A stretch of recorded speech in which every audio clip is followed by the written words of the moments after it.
Hey guys, this is Doug May with That Audio Guy. In this video we're going to take a look at the ORB page here in Omnisphere. So I kind of like to think of the ORB as being modulation made easy. It's really just a fun way to experiment with sounds and effects in a really easy and intuitive way. It's very visual, very user-friendly. What happens with the ORB is Omnisphere will automatically apply different effects to your patch. And then what you can do is use this ORB right here in the center of this circle to manipulate those sounds or effects. The angle of your movement will change which effect is being applied, and then the radius of your movement will change the depth of that effect, how much it's being applied. Let me show you what I mean. So as I move the angle, you can hear that different things are happening with the sound, and then as I move outwards, they're getting more intense. The thing that's so cool about this is automatically generated with each patch. If you don't like the particular array of sound effects that you have in the ORB, all you have to do is hit this dice button and it'll randomly generate new sound effects. Like I said previously, you can use the radius movement of the ORB to control the depth of the sound effect. And then you can also use this depth slider right here, and what that does is that controls the depth of the overall effect of the ORB. It's kind of like a mix slider. These inertia and attractor tabs are used to help you control the movement of the ORB. If I toggle on inertia, what that means is when I move the cursor, it'll carry its own momentum in a way that feels natural, something like this. You can see once I've set it in motion, it kind of just moves on its own. It has that momentum. You can also adjust the level of the inertia using this slider right here.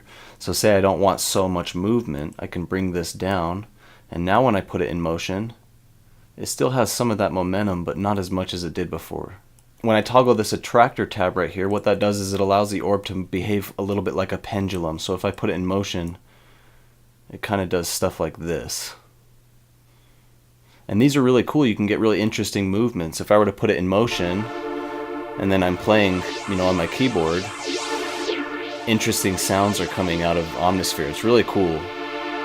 If your ORB is kind of in a crazy movement and you want to reset that, all you need to do is hit the clear button. It'll bring it back to the center.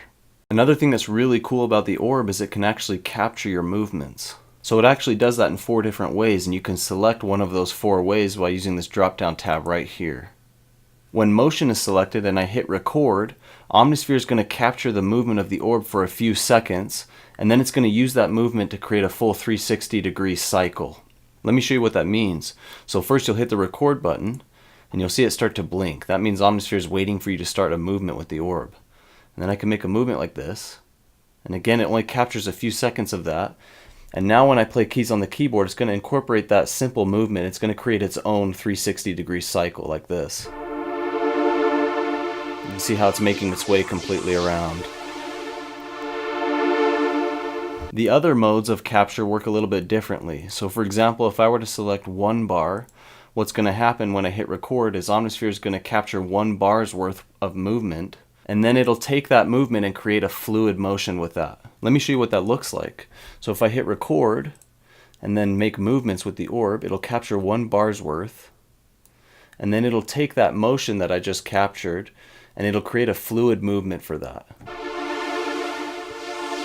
And you can see that it's moving in 1 bar's worth.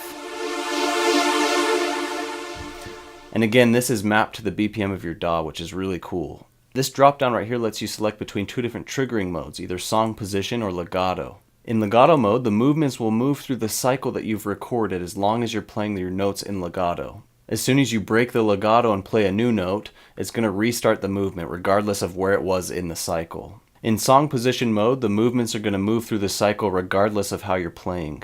In other words, it's not going to restart that cycle if you're not playing notes in legato. The ORB really is a very simple way to experiment with new sounds and effects in Omnisphere. I hope you guys have as much fun with the ORB as I've had. Make sure to stay tuned, you guys. In the next video, we're going to take a look at the FX page.